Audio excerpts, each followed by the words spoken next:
কথায় আছে ঘুমন্ত সিংহকে জাগাতে নেই, কিন্তু ইসরায়েল যেন সেই কাজটিই করেছে। তারা ইউক্রেনকে প্যাট্রিয়ট ক্ষেপণাস্ত্র দেওয়ার ইঙ্গিত দিয়ে যেন ঘুমন্ত সিংহকে জাগিয়ে তুলেছে। ইসরায়েল এমন ইঙ্গিত দেওয়ার পর এবার কঠিন সিদ্ধান্ত নিয়েছেন রাশিয়ার প্রেসিডেন্ট ভ্লাদিমির পুতিন। মূলত ৩০ বছরেরও বেশি সময় আগে যুক্তরাষ্ট্রের কাছ থেকে ৮টি প্যাট্রিয়ট ক্ষেপণাস্ত্র প্রতিরক্ষা সিস্টেম কিনেছিল ইসরায়েল। এই সিস্টেমগুলোর সবই M901 PAC-2 ব্যাটারি মডেলের, কিন্তু গত এপ্রিল মাসে ইসরায়েলের প্রতিরক্ষা মন্ত্রণালয় ঘোষণা দেয় পুরনো হয়ে যাওয়া এই সমরাস্ত্রগুলো তারা আর ব্যবহার করবে না।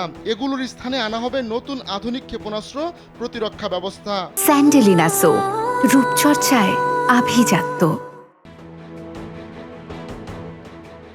ইসরায়েলের এই ঘোষণা দেওয়ার পরপরই এই ক্ষেপণাস্ত্র প্রতিরক্ষা সিস্টেমগুলো ইউক্রেনের প্রতিরক্ষা বাহিনীকে দেওয়ার অনুরোধ জানায় কিয়েভ। এই ইস্যুতে যুক্তরাষ্ট্র, ইসরায়েল ও ইউক্রেনের মধ্যে সম্প্রতি কয়েক দফা আলোচনাও হয়েছে। এর পরপরই জাতিসংঘে নিযুক্ত রাশিয়ার দূত ভাসিলি নেভেনজিয়া ইসরায়েলকে উদ্দেশ্য করে বলেন, ইউক্রেনে যেই যত শক্তিশালী অস্ত্র পাঠাক না কেন তা ধ্বংস করা হবে। গত ২ বছরে ইউক্রেনে অনেক শক্তিশালী অস্ত্র পাঠিয়েছিল যুক্তরাষ্ট্র ও তার পশ্চিমা মিত্ররা, সেগুলোর প্রায় সবই ধ্বংস করা হয়েছে। এখন যুক্তরাষ্ট্র ও পশ্চিমা বিশ্বের বাইরে কোনো নতুন রাষ্ট্র যদি ইউক্রেনকে অস্ত্র সহায়তা দেয়, সেক্ষেত্রে তার পরিণতি হবে গুরুতর। রুশ দূতের এই কড়া বার্তার পর এবার কঠিন সিদ্ধান্ত নিয়েছেন দেশটির প্রেসিডেন্ট ভ্লাদিমির পুতিন। ৪ দশকের বেশি সময় ধরে চলা স্নায়ুযুদ্ধের সময় ১৯৮৮ সালে সোভিয়েত ইউনিয়নের সাবেক নেতা মিখাইল গর্বাচেভ ও মার্কিন প্রেসিডেন্ট রোনাল্ড রিগান ঐতিহাসিক একটি চুক্তি করেছিলেন।